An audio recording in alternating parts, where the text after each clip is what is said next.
What if he faked his own death? That could be. Last night I was watching a movie where this guy, this really rich guy, wanted to transfer his soul into a younger body because his old self was sick. And the guy, the scientist, said, okay, but to fake your own death, it needs to be in a public place. And that set off like a light switch in my head. It has to be in a public place. What about the Charlie Kirk situation? So I started going over things in my head. Right? Charlie starts taking a stance that was a little bit distancing himself from Israel. Then he interviewed certain people that were against Israel, and apparently that pissed off a lot of people. So they invite him to Israel, right? He comes back. They invite him again. He doesn't go this time. Candace Owens and Charlie Kirk both said that he was offered millions not to give a voice or a platform to certain people. No. In the meantime, Charlie Kirk was said to be a future presidential candidate. So if he's a future presidential candidate, you can only imagine him slipping through your hands, how that would be a problem. So we get to the day he was shot. I used to organize events, and for every event that I ever organized, I had to have a certain amount of ambulances or medics on site for how many people I was having. Oddly, that day that Charlie Kirk was shot, there were no ambulances, and his own friends had to grab him and put him in a car to drive him to the nearest hospital. So the weird thing was that a lot of people are saying the shot came from here and came out here. Other people are saying that the shot came here and went through here. Okay, there's that weird thing. So not only there are no ambulances, they get him and they take him away in a car. Next thing you know, you see people that are taking down the cameras that were right there. They never show us the angle from the camera that's behind him that took everything. You have people jumping with their feet on the chair he was sitting on. Literally, this is tampering with the crime scene. We all know from every movie ever that's a no-no. So the doctors say that Charlie died instantly, that even them rushing him to the hospital was useless. Okay. Next thing you know, it seems like it's this professional sniper that took this amazing shot from on top of a roof, right? But then all of a sudden we start finding evidence. The rifle was in a towel, this, that, evidence here, evidence there. All of these things that was like, well, if he was a pro, this is rookie mistakes. So there's that. Then the financier, one of the biggest donors to Turning Point, donates $1 million to whoever can find who did this. All of a sudden, Father of the Year decides to turn his own son into the police. Which is weird if we kind of look at it, but okay. So this guy turns in his son to the police, and he gets the $1 million reward. The kid doesn't admit to doing it, so there's no admission. I don't understand how you can turn yourself in, but you don't admit to the crime. Next thing you know, we find out that there are text messages between him and the live-in boyfriend that's a transgender kid named Lance.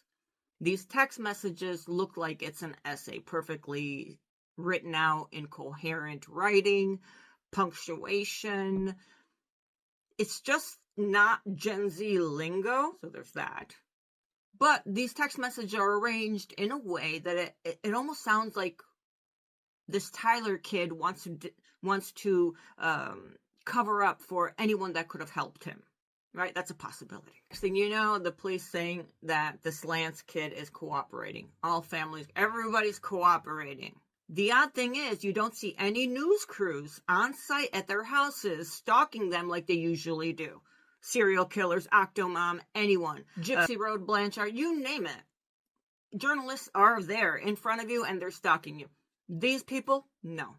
Not a camera crew in sight. No one is interviewing them. No.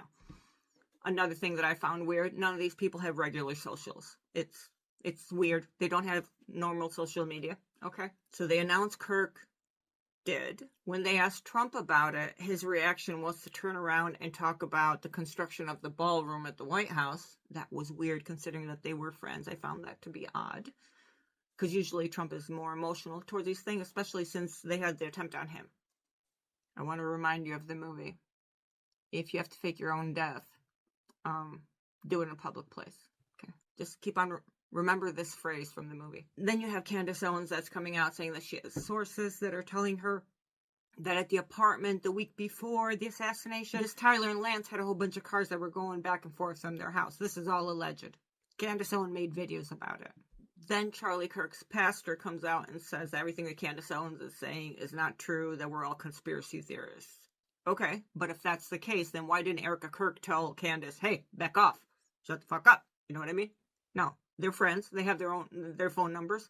A lot of times it was Erica Kirk recording the videos of Candace and of Charlie.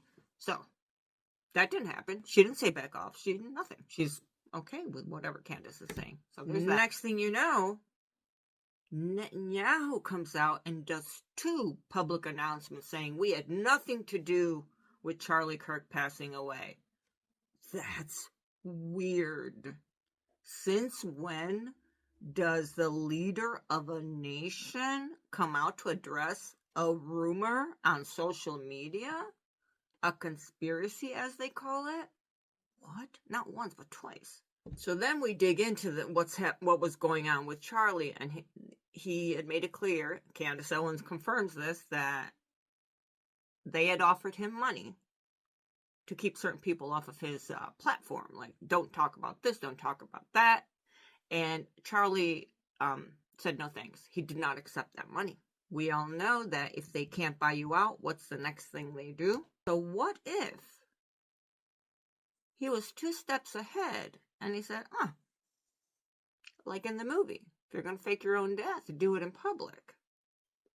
And the last weird thing that I'm going to tell you about is that if you see one of the pictures of Tyler Robinson, one of the regular pictures that they provided, in the TV, in one of the frames, there's an island. If you go and look at what this island is, it has a place there called Valhalla.